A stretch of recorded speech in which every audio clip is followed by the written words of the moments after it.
T'as pas une tête à faire ça? Donc vas-y, alors j'ai une tête à faire quoi? Oh, je sais pas écrivain en tout cas. La dernière fois que vous êtes vus, c'était quand?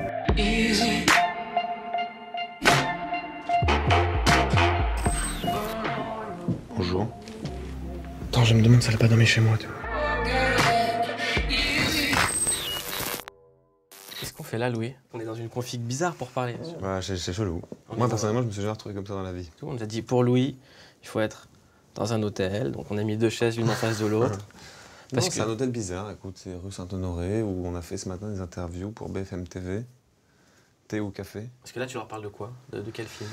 Du film de Nicole Garcia, qui s'appelle Le mal de Pierre. Madame Rabascal Gabriel, vous êtes là pour 6 semaines. Ce dont vous souffrez, c'est ce qu'on appelle la maladie de la pierre. Bonjour. Je fais la cure. Moi, je descends jamais avec des malades en bas. Tu sors un peu de ton prérequis en faisant ce genre de film? C'est les questions qu'ils te posent, BFM et tout ça? Non, pas du tout. Non? Ils disent quoi, BFM? Qu'est-ce qu'ils me posent comme questions? Des questions un peu informelles. Qu'est-ce que c'est que ce personnage? Comment dirige Nicole Garcia? Est-ce que vous êtes bien entendu avec Marion Cotillard? Est-ce que le tournage s'est bien passé? Est-ce que le tournage s'est bien passé? Quelle était votre technique d'approche pour le jeu? Des questions en fait un peu, tu vois, de gens qui savent pas trop comment ça se passe un tournage. Toi, tu sais, t'es un peu... Non, mais... non, mais des gens, ils aiment bien savoir qu'est-ce qu'on fait, comment est-ce qu'un metteur en scène dit à un acteur, est-ce que tu veux faire mon film? Voilà, des trucs comme ça, des questions. Est-ce que c'est pas la partie la plus chiante de ton travail, cette répétition? Non, c'est pas chiant, mais j'ai beaucoup de mal à le faire. Tu sais pas très bien quelle est la valeur de ce que tu vas dire. À quoi ça va servir? Est-ce que toi, quand tu choisis d'aller voir un film, ce que les acteurs disent en promo à la télévision, ça t'intéresse? Non. Enfin, c'est pas pour ça que je vais voir un film. La plupart du temps, c'est difficile de comprendre exactement ce qu'il faut produire. La télévision, c'est très difficile. La première fois que j'ai fait de la télévision, c'était avec, comment il s'appelle, Frédéric Lopez. Il t'a envoyé en terrain Non, inconnu? Non, c'était dans un Virgin Megastore. Écoute, c'était pour un film de Christophe Honoré qui s'appelle Ma mère, l'histoire d'un inceste entre une mère et son fils.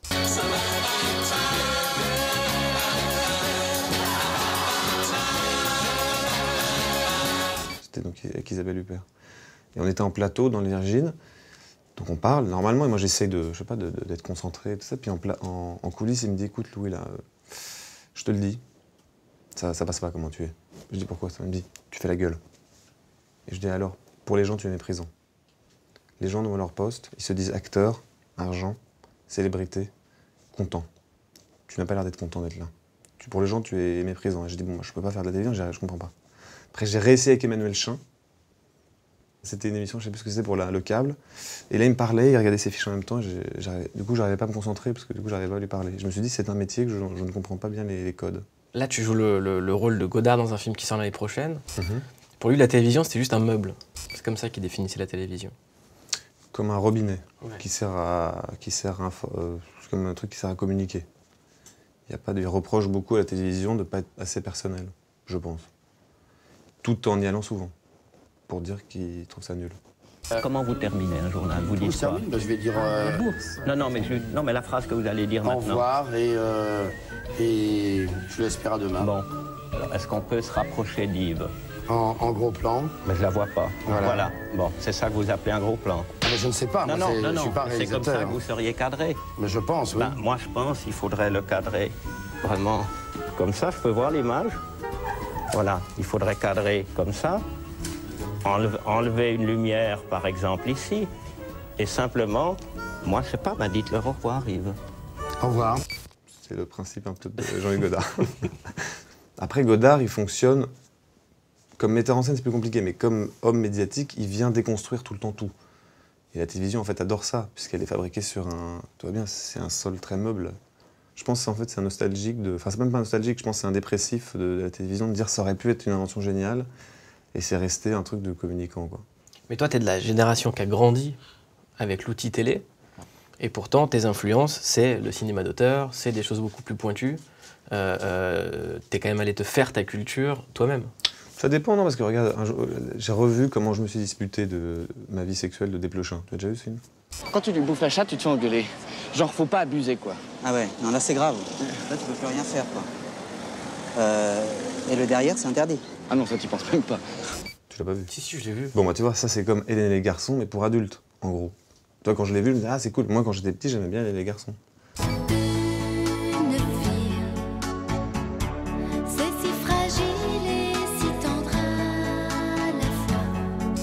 Ou Le miel et les abeilles, Premier baiser.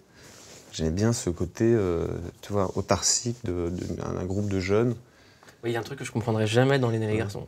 C'est quoi? C'est cri-cri d'amour. Ouais. C'est-à-dire que le mec boit de la menthe à l'eau pendant Il est bourré. 5 saisons, et d'un coup, il est toxicomane. Je te surveille pour que personne te fasse de mal. Christian, mais réagis! C'est pas toi qui me parle en ce moment, c'est la drogue qui te veut parler. C'est elle qui te rend fou. Bah, l'épisode où il est toxicomane, il est hyper subversif. Moi, je me souviens à 12 ans l'avoir vu, avoir été très choqué par tu vois, d'un coup, la drogue. Et je l'ai revu il y a pas longtemps et je le trouve pas si mal en fait. Cet épisode, il est assez beau. À quel moment tu dis je vais revoir l'épisode où Cricri est toxico? À 3h du matin, quand tu es dépressif et que tu regardes la chaîne AB chez un copain et que tu dors sur son canapé. Pour les rediffusions. Mais les garçons, en fait, j'arrivais pas à savoir est-ce que c'était bien joué ou pas. Je demandais même à ma mère, maman, qui est une metteur en scène et une actrice, est-ce qu'il joue bien? Il me dit je ne sais pas. C'est une invention de jeu, c'est une convention bizarre comment il joue. Mais je peux pas cacher que j'aimais ça. Quand je rentrais à 16h30, je mettais les garçons.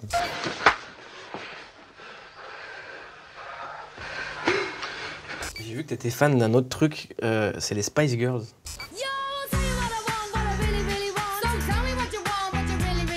J'ai lu une déclaration d'amour de toi sur les Spice Girls, je me suis dit mais... Non, j'étais très fan de Jerry Halliwell. C'est comme les premières émotions. Tu vois, quand tout d'un coup, tu as une icône. Ouais, Jerry Halliwell, j'aimais beaucoup. Rousse et rouge cuir, ça faisait un alliage que j'aimais bien. Ouais. Il y a aussi le côté de ces meufs qui sont tout le temps ensemble. C'était pas tant ça, non. Non. C'était jamais choisir une parmi les... Elles étaient 5 ? Je crois qu'elles étaient 5, ouais. Je crois qu'elles étaient 5. Jamais choisir celle-là. Mais c'est comme quand j'étais petit, il y avait les inconnus, il fallait choisir ceux qu'on préfère. Et il y en avait un qui disait non, moi je suis Didier Bourdon, moi je suis Bernard Campan, moi j'étais Pascal Légitimus. Bah Manu, tu descends? Et pourquoi faire? Bah je sais pas moi, descends. Pourquoi faire? Écoute, on va voir, je sais pas, viens, descends. Personne n'était Légitimus. Ouais, mais moi, oui. C'était mon côté film d'auteur. J'aimerais avoir ta définition d'un film d'auteur, parce que moi j'arrive pas à la comprendre. Ça veut pas dire grand-chose. Enfin, ça veut pas dire grand-chose. En gros, ça vient du fait que, à l'époque, les cahiers du cinéma ont dit l'auteur du film, c'est le metteur en scène. Parce que c'était pas aux États-Unis le système hollywoodien qui domine tous les systèmes de fabrication de films dans le monde, puisque c'est le plus gros, donc c'est l'industrie. Tu vois bien, par exemple, que tu vas aux États-Unis, encore aujourd'hui, Scorsese, il n'est pas connu partout dans le pays. C'est beaucoup les acteurs qui sont les vedettes. Et en gros, les gens de la Nouvelle Vague ont dit non, l'auteur du film, c'est le metteur en scène. Au même titre que l'auteur du livre, c'est l'écrivain. Toi, ça te saoule pas qu'on dise Louis Garrel, cinéma d'auteur, tout de suite? Non, mais tu connais Louis Garrel, c'est un mec chambé. Ah ouais, cinéma d'auteur, Louis Garrel. Cinéma d'auteur, hein, c'est devenu péjoratif. Quand les cinéma d'auteur, tu te dis ça va être lent, chiant et ennuyeux. Le film de Maïwenn, par exemple, Mon Roi, qu'on a fait, c'est un film d'auteur.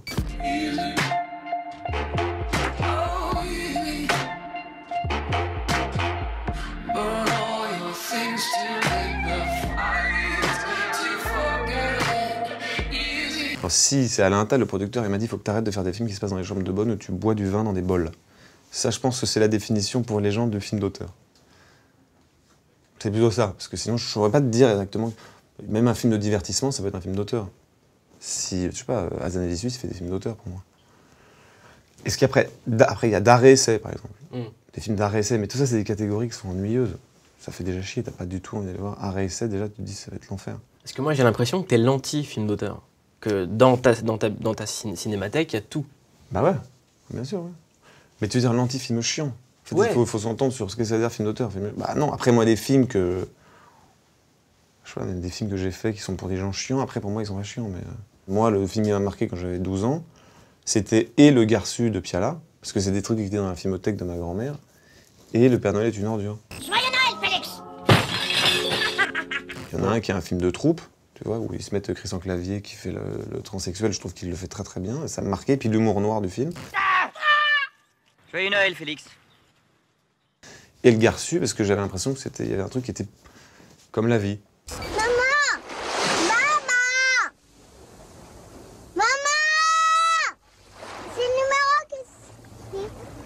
Je me disais, si un film peut me raconter qu'en fait ça vaut le coup de vivre que ça peut être un peu une aventure, même d'avoir une femme, un enfant et des disputes dans un appartement. Et si en plus de ça, je trouve ça chaleureux et beau, ça me fait plaisir le cinéma. Et c'est pas des films chiants.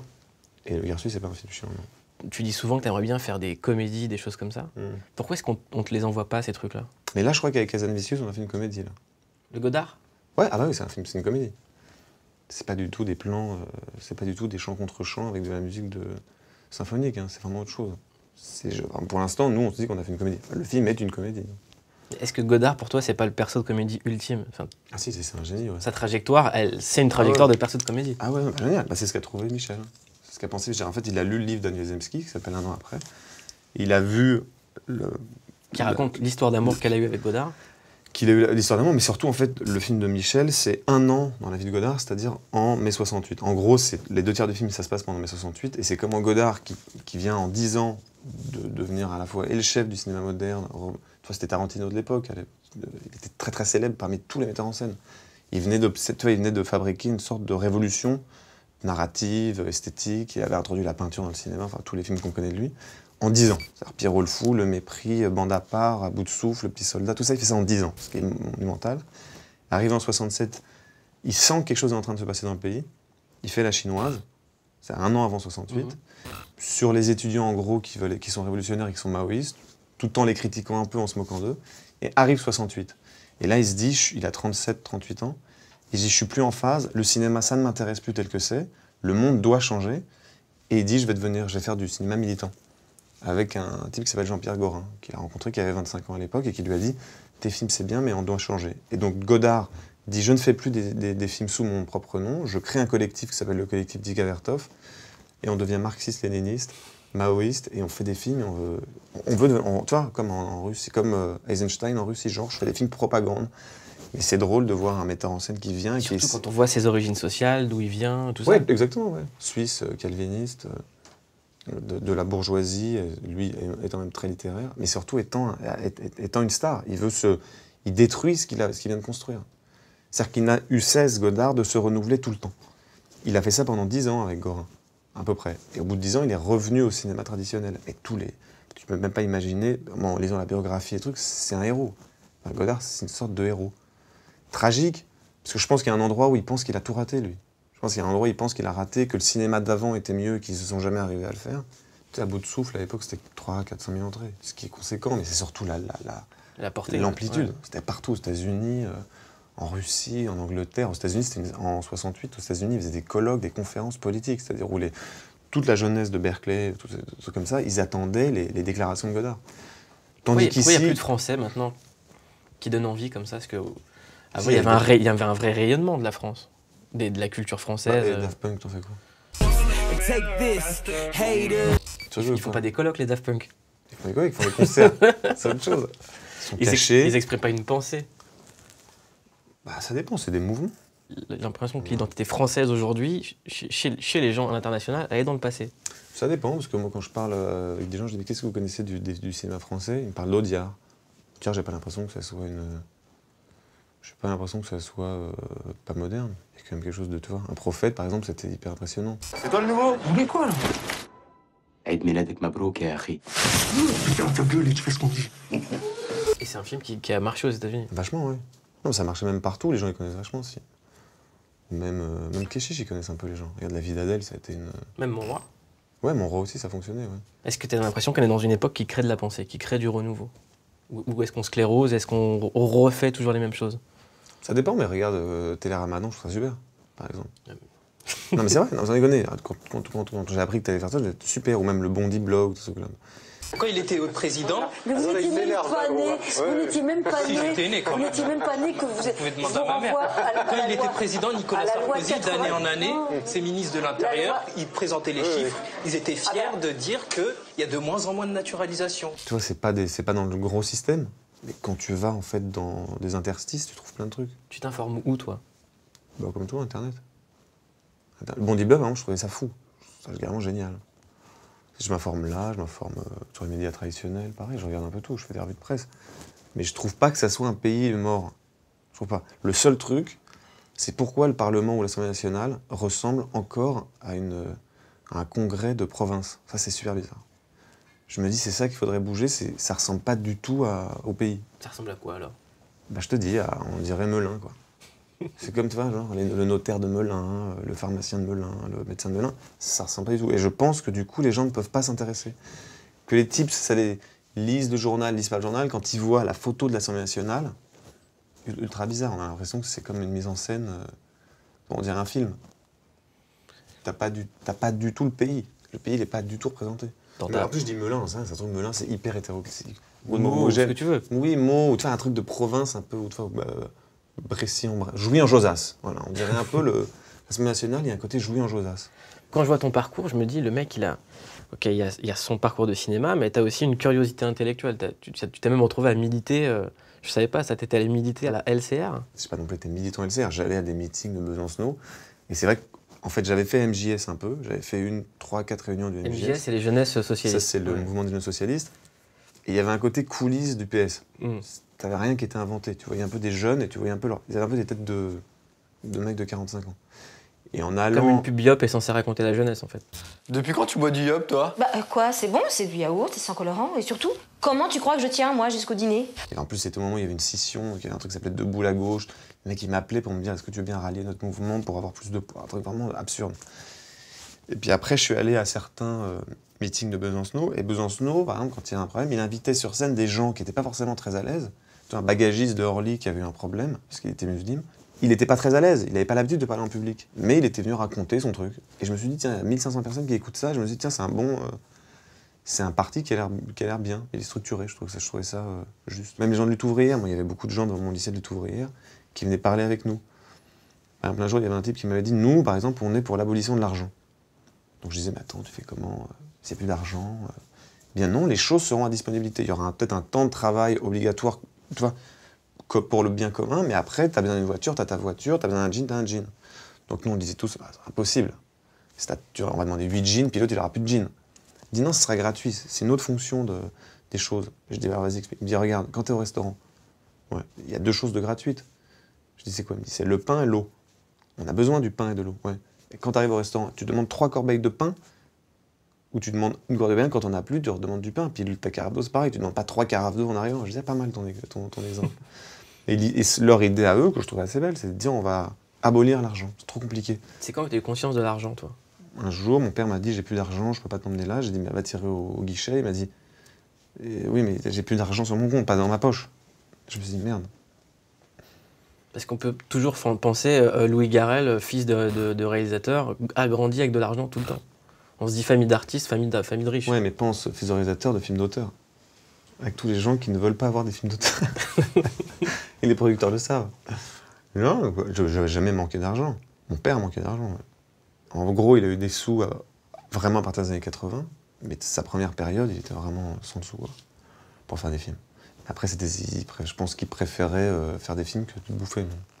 Et comment ça se passe quand tu grandis et que t'as ta mère qui dit non mais là j'ai pas le temps de m'occuper de toi, je dois monter une pièce en prison Alors elle me disait pas ça, j'ai pas le temps de m'occuper de toi, je la voyais au téléphone en train de ramer pour monter sa pièce en prison. Ouais. Après c'est plutôt les gens qui viennent à la maison qui sont marrants. T'avais quel genre de gens? Des mecs qui étaient à la santé, des mecs qui étaient à Fleury, des mecs qui étaient à la centrale de la Poissy. Ma mère elle s'est mariée en prison, donc moi j'avais un beau-père qui était braqueur de banque. Ma mère, je l'ai souvent vue entourée de gens qui sont dits des gens marginaux, c'est-à-dire ou des gens qui ont fait de la prison. Ou... Tu fais un métier de marginal, toi, tu penses? Non, pas du tout. Plus maintenant, non, plus aujourd'hui. C'est pas marginal d'être acteur. Je pense qu'à une époque, ça l'était, mais plus maintenant. Mais bon, c'est aussi toi, mon grand-père, quand j'étais petit, je lui ai dit, moi, je veux devenir acteur. Il m'a dit, ok, mais tu fais ça comme si tu voulais devenir médecin.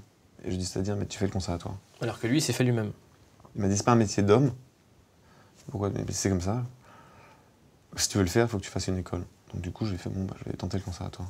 Et pourquoi t'as voulu faire ça et pas braqueur, comme ton beau-père? Pas braqueur, trop de galère. Parce que moi, la plupart des potes que je connais qui ont des papas braqueurs, ils ont refait pareil. Ah ouais, c'est vrai. Dans le braquage, il y a une hiérarchie, ça m'intéressait pas plus que ça. Il y a des rapports de force, pareil, c'est pas je trouvais pas que c'était la liberté.